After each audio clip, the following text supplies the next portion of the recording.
Assalamualaikum warahmatullahi wabarakatuh. Nama saya Amirul Ali Imran bin Husni. Saya merupakan pelajar Universiti Utara Malaysia. Ini merupakan tugasan individu saya bagi kursus kewarganegaraan. Pada hari ini saya akan membincangkan topik gerakan anti penjajahan Malayan Union.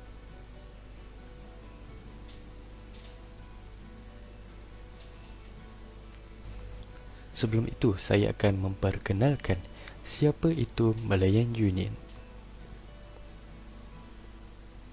Malayan Union 1946 telah ditubuhkan pada 1 April 1946 di King's House, Karukosa, Seri Negara selepas Perang Dunia Kedua. Malayan Union telah menggabungkan dua buah negeri-negeri Selat, negeri-negeri Melayu bersekutu dan negeri-negeri Melayu tidak bersekutu. Ianya di bawah satu kesatuan yang telah diketuai oleh seorang gubernur yang berpusat di Singapura. Gubernur pertamanya ialah Sir Edward Chen. Pengisytiharan ini secara rasmi telah menggantikan pentadbiran tentera British sejak 1945.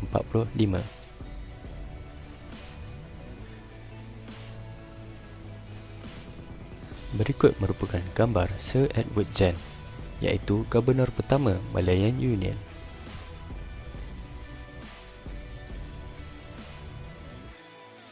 Bagi yang tidak tahu, negeri-negeri Melayu bersekutu terdiri daripada Negeri Perak, Selangor, Negeri Sembilan dan Pahang. Negeri-negeri Melayu tidak bersekutu terdiri daripada Kelantan, Terengganu, Kedah, Perlis dan Johor. Manakala negeri-negeri Selat terdiri daripada Singapura, Melaka dan Pulau Pinang.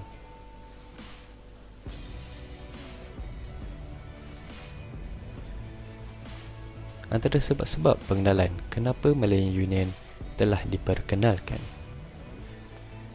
Yang pertamanya, persediaan tanah Melayu untuk berkerajaan sendiri. Kerajaan British mahu menyediakan tanah Melayu untuk membentuk pemerintah sendiri. Yang kedua, melincirkan dan menjimatkan kos pentadbiran.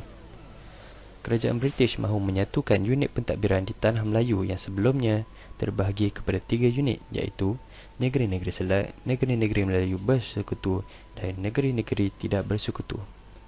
Kepelbagaian sistem pentadbiran menelan kos yang tinggi dan pembangunan ekonomi setiap negeri tidak seimbang. Yang ketiga, mengawal kuasa politik orang Melayu. Kerajaan British mahu mengurangkan kuasa politik orang Melayu. Seterusnya, membentuk bangsa Malayan Union. Kerajaan British mahu golongan pendatang dapat melupakan negeri asal mereka dan menumpukan taat setia kepada Malayan Union. Oleh itu, sumber tenaga buruh dan pelaburan untuk memajukan ekonomi tanah Melayu tidak terbantut. Dan yang terakhir, melalui Malayan Union, British dapat menjamin penguasaan ekonomi tanah Melayu menyediakan pengeluar biji timah dan getah.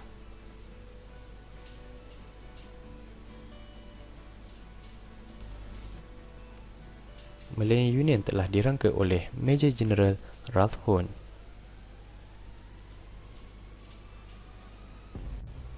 Pada 22 Januari 1946, satu kertas putih telah disiarkan dalam Warta Kerajaan.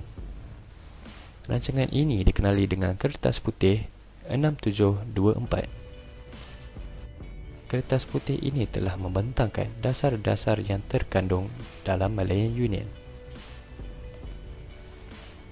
Antara dasar-dasarnya ialah konsep kesatuan, syarat kewarganegaraan, agama Islam sebagai agama rasmi, membentuk pentadbiran, sistem perundangan dan kedudukan Raja-Raja Melayu.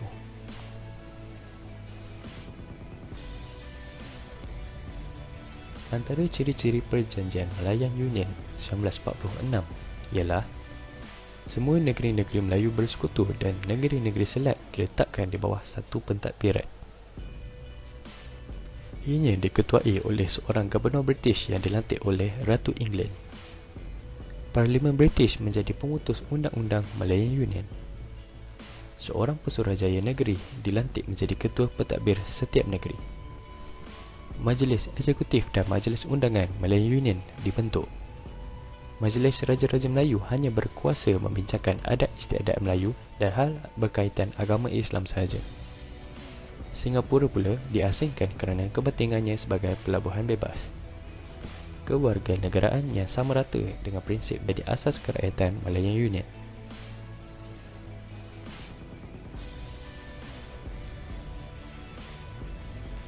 Bagi pihak British untuk melaksanakan Malayan Union, mereka perlu mendapatkan tanda tangan Sultan-Sultan dan Raja-Raja Melayu. Jadi, British telah melantik Sir Harold Alfred McMichael untuk mendapatkan tanda tangan Sultan-Sultan dan Raja-Raja Melayu.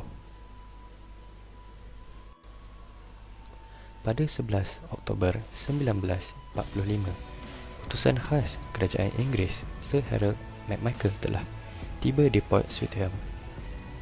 Kedatangan Sir Harold McMichael bukan sahaja bertujuan untuk mendapatkan tanda tangan bagi perjanjian Malayan Union, tetapi juga untuk mengetahui tentang kedudukan Sultan-Sultan pada masa itu.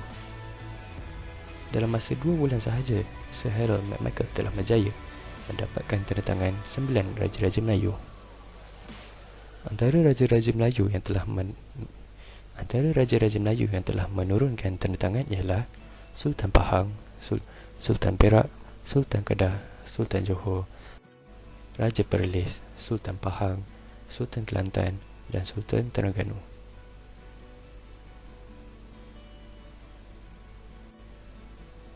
Akan tetapi Malayan Union mendapat tentangan hebat daripada orang Melayu. Antara sebab-sebab penentangan orang Melayu terhadap Malayan Union ialah orang Melayu membantah cara Sir Harold McMichael mengunggut Raja-Raja Melayu. Yang kedua, Sultan tidak diberikan masa untuk berunding dengan Majlis Mesyuarat Negeri. Yang ketiga, terdapat Sultan yang menandatangani perjanjian kerana dasar setia kawan dengan British. Seterusnya, hak mengutip zakat Raja-Raja Melayu telah dipungut atas nama Gubernur Malayan Union. Yang kelima, pimpang kehilangan warisan ketabaduran Melayu yang dibina sejak zaman Kesultanan Melayu Melaka. Keenam, pembaruan politik tidak sesuai dilakukan selepas Perang Dunia Kedua. Yang seterusnya, pemberian kerakyatan yang longgar mengancam status quo orang Melayu. Dan yang terakhir, orang Melayu menentang penghakisan kuasa raja. Terdapat beberapa cara penentangan orang Melayu terhadap Malayan Union.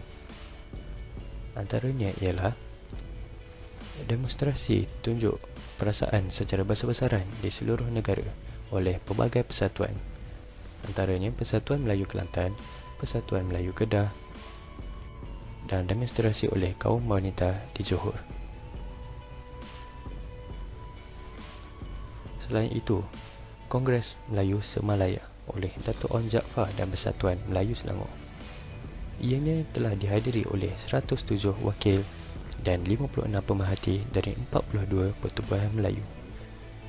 Pada 29 dan 30 Mac 1946, Kongres Melayu Semalaya telah mengadakan mesyuarat tergempar dan mencapai beberapa persetujuan, iaitu yang pertama, orang Melayu mesti bersatu padu menentang Malayan Union. Yang kedua, Raja Rayu, Ahli Majlis Mesyuarat Negeri dan orang Melayu akan memulaukan upacara pengisytiharan Malayan Union sebagai tanda bantahan. Yang ketiga, Kongres bersetuju untuk menubuhkan sebuah parti politik yang kuat untuk menentang Malayan Union. Kongres juga mahu British menarik balik Malayan Union dan mengekalkan tanah Melayu seperti sebelum 1941. Selain itu, terdapat juga sokongan daripada bekas pegawai British. Bekas pegawai British seperti Frank Sutherland dan George Maxwell telah bersimpati dengan nasib orang Melayu apabila Malayan Union dilaksanakan. Mereka telah menulis dalam Akhbar Times bahawa mereka menyatakan kekesalan mereka terhadap pengenalan perlembagaan Malayan Union yang tidak sesuai dengan tanah Melayu. Terdapat juga penentangan melalui akhbar. Orang Melayu telah menyuarakan bantahan melalui Majlis Utusan Melayu dan Warta Negara.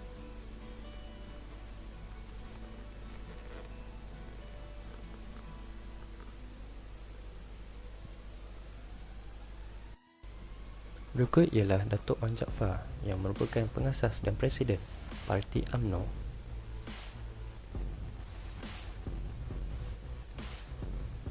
Selain itu, terdapat juga sokongan terhadap Malayan Union. Golongan yang menyokong Malayan Union ialah merupakan golongan Melayu Radikal dan orang dagang. Golongan Melayu Radikal ialah golongan orang Melayu yang menolak sistem feudal. Mereka telah menjadikan Indonesia sebagai inspirasi. Kebanyakan mereka terdiri daripada orang Indonesia. Mereka juga mahu menupuk negara Melayu Raya dan bergabung dengan Indonesia Raya.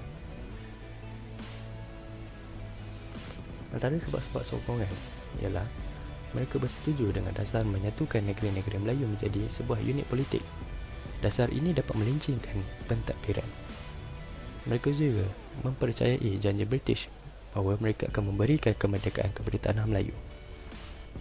Mereka juga menyokong dasar sama rata Malayan Union. Dasar ini dapat menghapuskan hak perlindungan kepada orang Melayu. Mereka juga menyokong kerakyatan terbuka Malayan Union. Mereka dapat mengekalkan kerakyatan asal masing-masing. Terdapat juga persatuan yang menyokong Malayan Union. Antaranya ialah Parti Kebangsaan Melayu Melaya ataupun PKMM, Angkatan Pemuda Insaf yang juga dikenali sebagai API, Wanita Sedar, AWAS dan juga Barisan Tani Malaya iaitu. Sebab Parti Kebangsaan Melayu Melaya PKMM menyokong Malayan Union, antaranya ialah pemerintahan bersifat barat, penghapusan sistem feudal Melayu, kuasa kerajaan dan pembesar Melayu tidak diiktiraf, konsep Melayu Raya dapat dijalankan, konsep republik seperti di Indonesia dapat dijalankan, penyatuan pentadbiran Islam akan memudahkan hal ehwal pentadbiran Islam.